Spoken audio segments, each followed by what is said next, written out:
Namaste, I am Dr. Namitha, Chief Physician, Dheemahi Ayurvedic Center. Today, I will be speaking about migraine, but in a different view. Migraine, as you all know, is a one-sided headache. The pain will be throbbing or pulsating type. It is said to be caused due to the activation of nerves. These nerves are present in the walls of blood vessels in the brain. Specifically, they travel inside the meninges covering the brain. So, meninges, it's a three-layered membrane covering the brain and spinal cord. So, these nerves are present in the walls of the blood vessels that are traveling inside the meninges covering the brain. It can be divided into two types, migraine with aura and migraine without aura. In migraine with aura, the patient will experience visual disturbances and other neurological symptoms 10 to 60 minutes before the actual occurrence of headache. They will see like blurry fields or dots or some zigzag lines. All these things are aura. Then the second type, the one without aura, that is the most common type of migraine. And during this migraine attack, the person will show other symptoms other than the headache like nausea, increased sensitivity towards light and sound. The person will prefer to lie down in a dark room without any noise. Even a slight light or a small noise can increase the headache. And of course, there will be mood swings along with this. In women, during the time of their menstrual periods, they will experience migraine either one day prior to the periods or on the first day of the periods. This happens due to hormonal triggers. Now let's see what Ayurveda has to say. In Ayurveda, migraine can be related to a disease called Ardhavabhedaga. It is a type of headache affecting one half of your head. This is mainly caused due to the vitiation of vata, excess vata in the head region.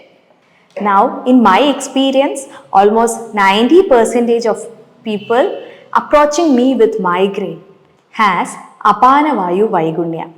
Apana vayu is the vata.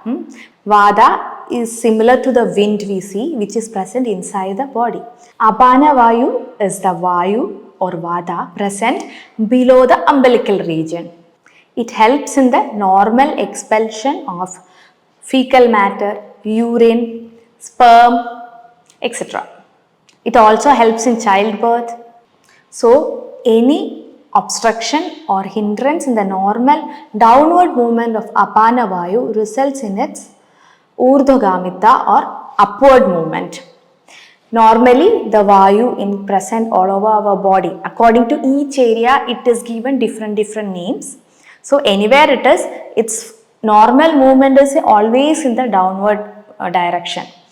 If there is any obstruction in any areas of the body, the vayu in that area starts to move in the upward direction, resulting in numerous diseases. So, this apana vaigunya mainly happens due to vega dharana.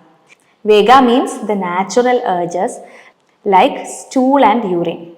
So, when we are having a habit of suppressing these things, it can result in apana vaigunya. This we can see in many of the school going kids. They might not like the washrooms in the schools. So, what they do? From the time they reach the school till they reach back the home, they suppress the urge to defecate or urinate. So, once this continues and it becomes a habit, it can result in apana vaigunya, which can lead to many other diseases other than migraine also. So, one main culprit here is apana vaigunya, which is mainly due to suppression of natural urges. This can even result in chronic constipation.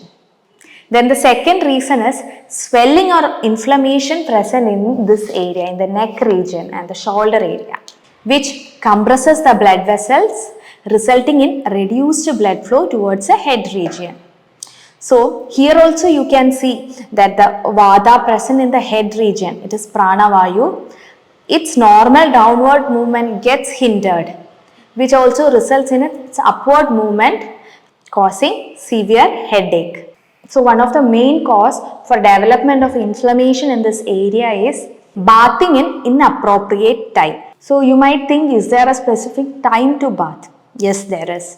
You should never take a bath when your body is hot or when the environment is hot, because without you knowing, your body naturally will become hot. Showering soon after exercise or taking a shower to cool your body in summers, all these things can hamper your health. Try to bath before 8 and after 4 when the atmosphere is not hot. Also, if you have done a strenuous exercise or even a small kitchen work, always try to cool down your body. Sit under the fan at least for 30 minutes and cool down your body before you take a shower. So the two main reasons are, one is apana vayu vaigunya caused due to the suppression of natural urges. Second one is inflammation in the neck and shoulder area because of untimely bath. And the third is improper digestion. This is caused due to improper food habits. Untimely intake of food and food substance which doesn't digest easily, having too much of fried oily food which hampers your digestion, the food that increase the ama or toxins in the body and remain undigested in your body, and also increase the vata in your body. Always try to have dinner before 8 in the evening. After 8, the food we eat doesn't get properly digested, forming into toxins. So, if you can avoid these three things, you can prevent migraine to an extent. Then of course there is a genetic factor, a hereditary factor, and there are many triggers for migraine, but still if we keep in mind these 3 points, we can effectively prevent the occurrence of migraine. So now coming to the treatment side, the first and foremost thing to do is correct your Agni or digestion and cleanse your body. So these can be attained by doing Panchakarma or the cleansing procedures.